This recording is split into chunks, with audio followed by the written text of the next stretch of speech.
If you've ever opened your property tax bill in Illinois and thought, wow, this is high, you are definitely not alone.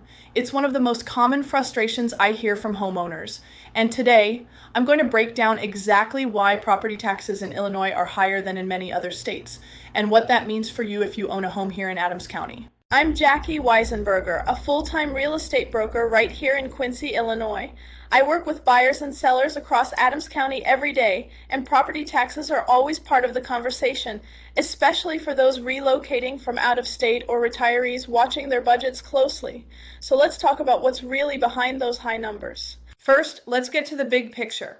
Illinois consistently ranks among the top 5 states with the highest property taxes in the country. And no, it's not just a local issue, it's statewide. Why? One of the main reasons is how we fund public services. In Illinois, a huge portion of school funding comes from local property taxes. Unlike other states that rely more on income or sales tax to fund education, Illinois puts much more of that responsibility on homeowners. That brings us to the second reason, your local taxing districts.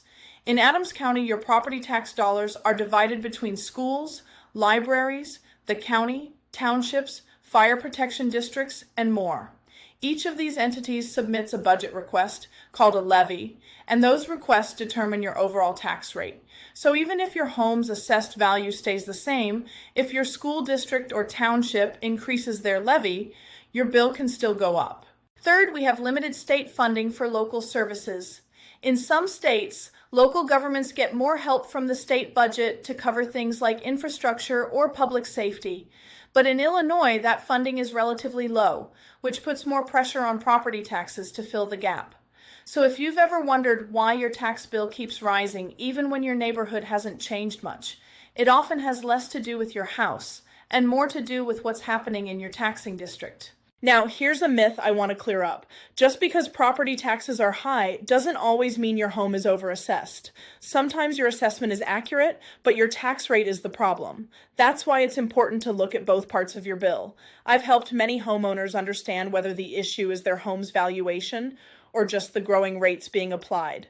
And let's be honest, nobody loves paying property taxes, but they do fund important things like local schools, fire protection, and road maintenance. That said, you still deserve to make sure you're not paying more than your fair share. If you're not receiving exemptions you qualify for, like the general homestead, senior, or even the disabled person's exemption, your bill could be higher than it should be. Here in Adams County, I always encourage homeowners to review their assessment notices when they come out. If you believe your property is overassessed, you can appeal, but there's a deadline, and you'll need comparable home data to make your case. That's something I can help you with as part of my service. At the end of the day, Illinois may be known for high property taxes, but understanding why they're high and how you might reduce yours can make a huge difference. Knowledge is power, and in this case, it could mean real savings. If you have questions about your property tax bill, or if you're thinking of selling and want to know how taxes might impact your sale, give me a call. I'm Jackie Weisenburger, full-time real estate broker serving Adams County. I'm here to help you make sense of it all and guide you every step of the way. And don't forget, subscribe to my channel if you want more real estate tips tailored to Adams County homeowners just like you.